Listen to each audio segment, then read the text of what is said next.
De nosotros tenemos algo de esto y otros ritos curiosos. Sin embargo, en un 2 a 3% de la población, estos rituales sobrepasan cualquier lógica, llegando a arrebatar horas al día en estos absurdos ceremoniales. La psiquiatría bautizó a esta enfermedad como trastorno obsesivo compulsivo. Es decir, la persona que la sufre tiene una idea que se repite y repite, esa es la obsesión. Y para calmarla ejecuta ciertas conductas, la compulsión. ¿En qué consiste y cómo se trata esta curiosa enfermedad? En el siguiente reportaje. Quienes vieron esta genial película protagonizada por Jack Nicholson, Mejor Imposible, deben haber pensado que él era la caricatura de un neurótico. Pero no, es solo el vago reflejo de quien sufre de trastorno obsesivo compulsivo, una enfermedad que, para quien la sufre, es lo más cercano al infierno. Para mí es la enfermedad más asquerosa, más maldita que existe porque es difícil de entender. Con esta enfermedad, como le he dicho, he sufrido mucho, mucho. He tenido ganas de morirme cuántas veces. La película nos hizo reír a carcajadas de las mañas de Nicholson, pero en la vida real no son para la risa. ¿En qué consiste esta enfermedad tan extraña? El paciente que la padece tiene en forma recurrente, repetida, presencia de obsesiones, que son pensamientos, básicamente ideas reiterativas, y junto a las obsesiones, que son estos pensamientos e ideas, están también la presencia de compulsiones, que son más bien las conductas, los actos que la persona realiza para de reducir la angustia, la ansiedad que le provoca la presencia de las primitivas obsesiones. ¿Se dan cuenta?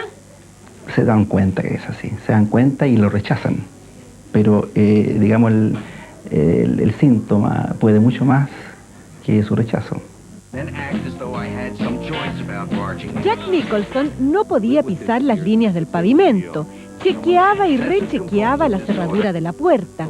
Se lavaba insistentemente las manos. En definitiva, era una víctima de todos esos rituales que le robaban varias horas del día. Los rituales los invaden en cualquier momento y eso, digamos, les provoca mayor angustia. Entonces, un paciente que se lava 20 veces al día durante 5 minutos, usted se da cuenta que pierde exactamente una hora y media solamente en ese ritual. Y ahí empieza a ser algo disruptivo, y fundamentalmente porque ellos se dan cuenta. Nada, por un jabón.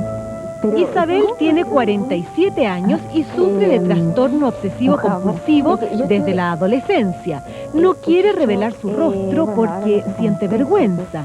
Su obsesión es la limpieza y su compulsión la ducha. ¿Cuánto te demoras tú, por ejemplo, en ducharte? A ver, bueno, ahora me estoy duchando más rápido, gracias a Dios, me lo propuesto con harta fe en Dios que tengo que ganar la enfermedad. Me estoy demorando ya más o menos unos 45 minutos. Eso es corto. Sí. Sí, porque antes era 2 horas a veces. ¿Y tú sientes que la suciedad está en ti solamente o está también en el ambiente? ¿No te gusta darle la mano a la gente? ¿Cómo es esa parte? ¿Dónde ves tú que está la suciedad? En todas partes. En todas partes. Isabel siente que ahora está mejor. De hecho, un jabón grande le está durando 4 días y no 2, como en sus peores momentos. Quienes padecen este trastorno suelen compartir las mismas obsesiones.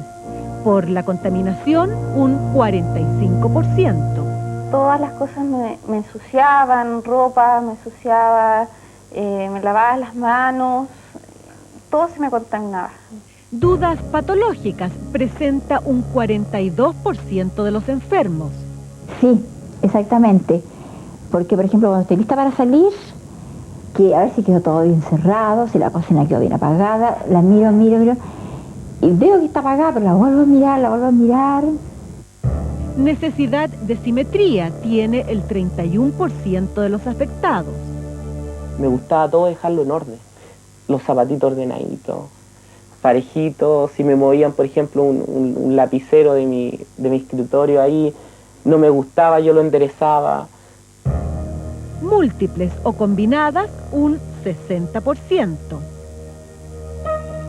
Pero, ¿qué ocurre en el cerebro de estas personas que, dándose cuenta que sus conductas no son normales, no pueden dejar de hacer lo que hacen? Esta, la que se llamaba neurosis obsesiva, es donde se han encontrado más alteraciones en el cerebro. Hay algunas vías, algunos circuitos que van desde unas estructuras particulares, el tálamo, por ejemplo, en la parte más central, hacia la parte más cortical, hacia la corteza frontal, que estarían descargando en forma alterada. Tal parece que todos tenemos algún grado de obsesiones y compulsiones.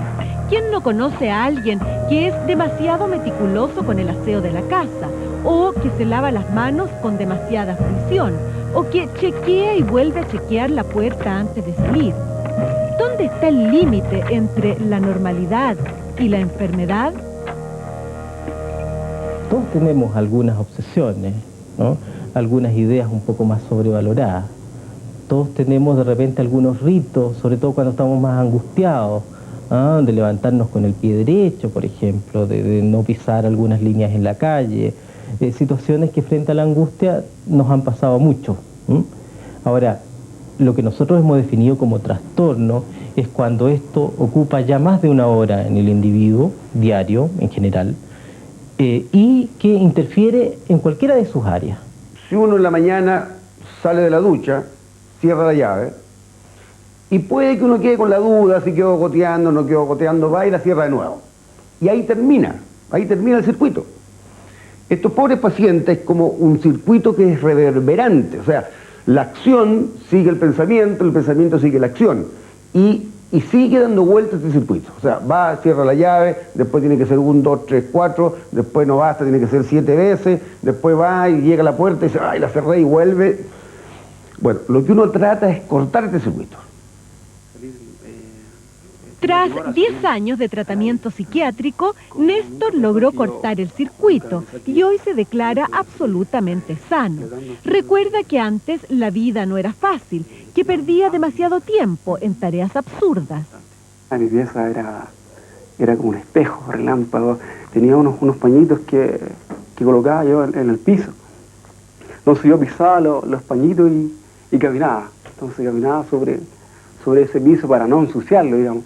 Y todas las cosas estaban en perfecta, o sea, estaban todas alineadas, incluso la forma de mi cama, o sea, cómo estaba hecha, la estiraba tan bien que uno pescaba una moneda y la tiraba y tenía que rebotar para que realmente la cama estuviera bien hecha. ¿Y cuánto te demoraba? Entonces yo me demoraba como 3 horas más o menos.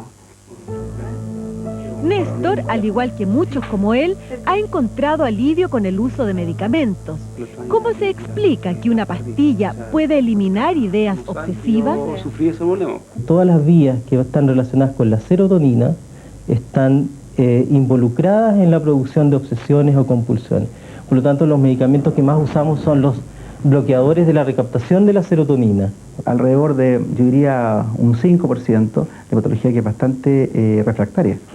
Entonces, que frente al uso de más de un medicamento, de otras alternativas, ¿no es cierto?, como ser el uso de terapia electroconvulsiva, el uso de alternativas farmacológicas como algunos benzodiazepinas, ansiolíticos, frente a los cuales no responde, incluso se puede llegar a la psicocirugía. A una psicocirugía será sometido este joven paciente, a quien los medicamentos no lograron aliviarlo de sus pensamientos obsesivos. El neurocirujano intentará destruir la zona donde se generan esas ideas recurrentes. Para ello coloca un arco sobre su cabeza que permitirá medir las coordenadas del cerebro. Esto se logra tomando una radiografía con el arco puesto, de modo que más tarde se puedan hacer los cálculos matemáticos correspondientes para llegar al sitio exacto que se quiere lesionar. Luego, el cirujano abre un orificio minúsculo en la cabeza del atormentado paciente. En esto es donde se hace toda la operación, por este hoyito. A través de este minúsculo orificio Se introduce el electrodo que en su punta emite ondas de alta frecuencia que producen calor para destruir el área anómala. Pero como la destrucción es irreversible, hay que asegurarse muy bien que el catéter esté donde realmente debe estar. Por ello, se vuelve a tomar una radiografía. Con la placa radiológica a la vista, el doctor Renzo Zamboni comienza a hacer los cálculos. La idea es que todas estas fibras que vuelven, ¿cierto? Nosotros de alguna manera cortamos un grupo de esta fibra a este nivel. Entonces aquí tenemos que empezar nuestra lesión. ¿Ya? Y la vamos a prolongar por 12 milímetros. Hasta ahí. Todos los datos matemáticos obtenidos de la radiografía los coloca en otro anillo idéntico al que está sobre la cabeza del paciente. De esta forma, es imposible equivocarse al hacer la lesión.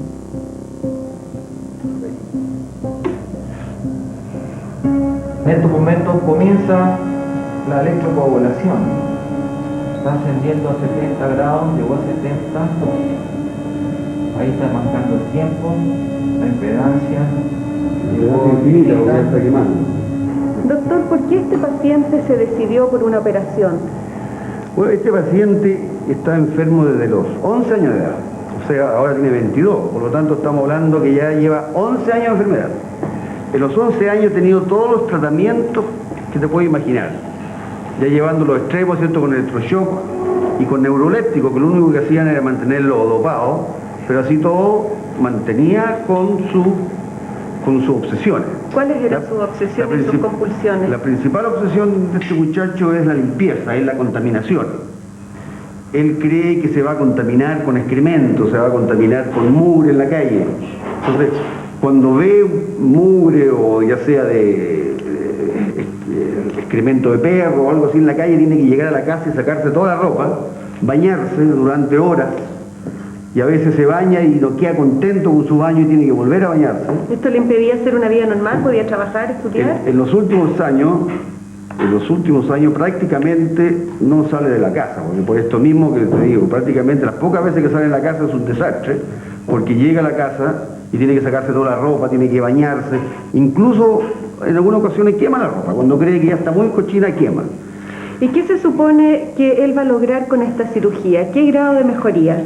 Bueno, lo que nosotros intentamos es que los pacientes siempre quedan con algo de obsesión para algunas cosas, pero que este grado de ansiedad frente a la obsesión disminuye en forma muy significativa.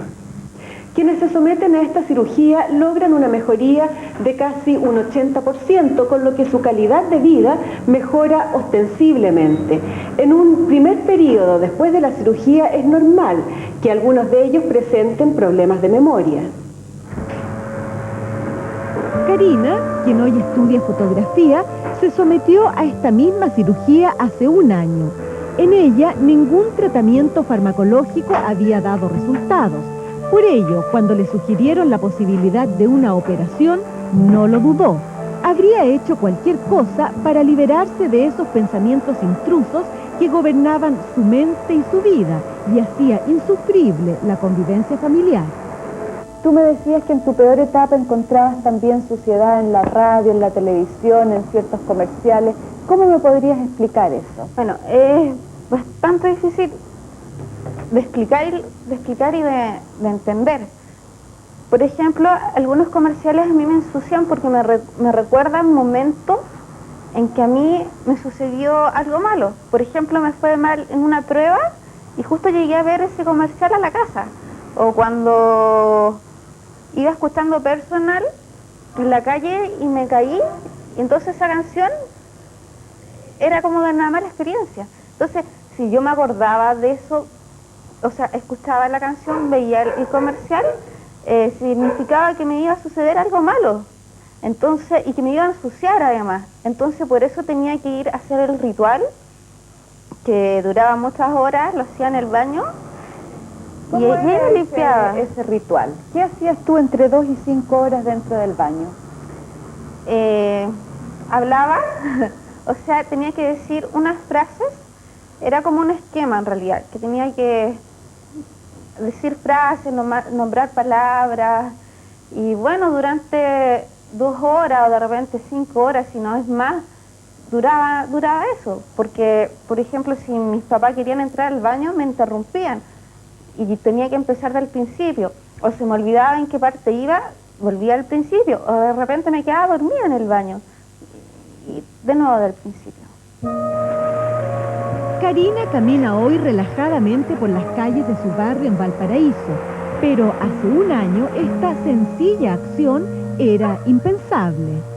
Hubo una época que yo estaba en el colegio y andaba por esas calles que no las puedo nombrar porque me ensucio, y esa época fue como, me fue mal, o sea, no mal, fue como sucio, me cambié de colegio, fueron como algunos cambios. Entonces, si yo paso por esas calles, me voy a ensuciar y me siento sumamente incómoda, y si paso por esas calles me tengo que ir a encerrar al baño y pasar horas ahí. Su familia está feliz con los resultados de la cirugía. La vida está volviendo a ser normal y ya han podido abandonar las terapias familiares que los ayudaron a sobrellevar este largo calvario. Aunque mínimas, Karina aún conserva algunas obsesiones. Todavía no puedo caminar por algunas calles, alguna ropa ya está sucia y quedó ahí, no me la puedo poner. Ni aún lavándose. No. Hay alguna ropa que se ensució y mi mamá me la lava y me la puedo poner, pero hay otra ropa no, ni siquiera, no me la muestres, ni siquiera la puedo ver, guácatela, me da asco.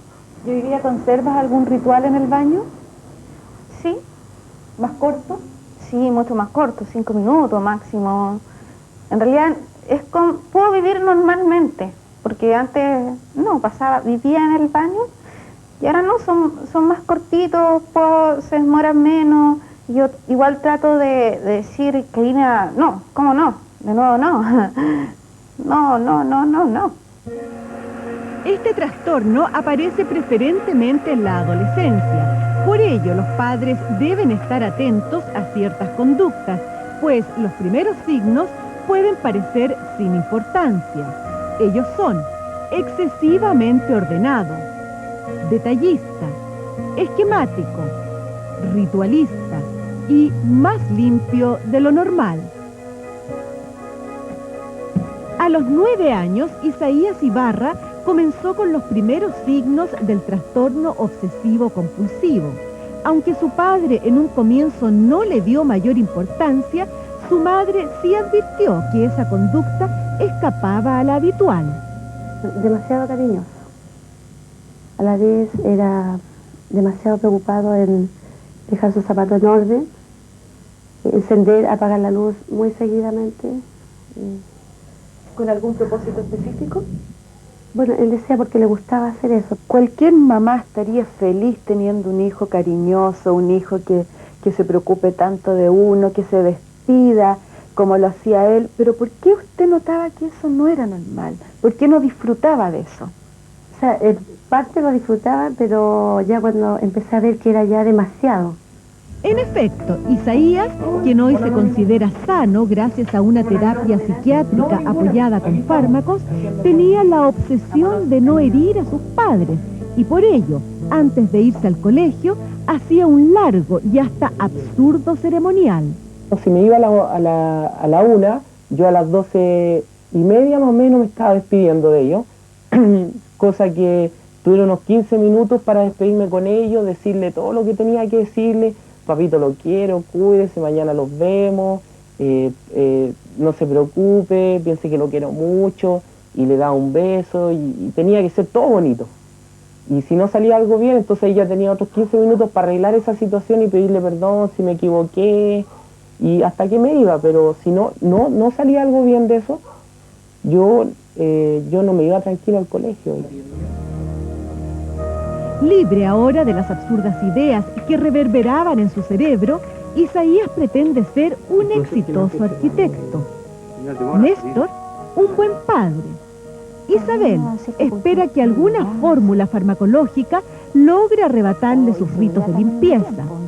Y Karina tiene grandes aspiraciones. Sí, yo quiero formar un grupito, en realidad para ayudar a los papás de las personas que tienen trastorno obsesivo y además para ayudar a la gente que tiene la enfermedad, porque es difícil, muy difícil de entender y que además la sociedad entienda la enfermedad. Comprender es el primer paso para ayudar a quienes sufren de este trastorno. Es necesario entender que sus ritos no son mañas, sino solo ideas intrusas y que hay que luchar para ahuyentarlas. Como vimos, la enfermedad no tiene nada de gracioso, pero con paciencia es posible zafarse de esas torturantes obsesiones.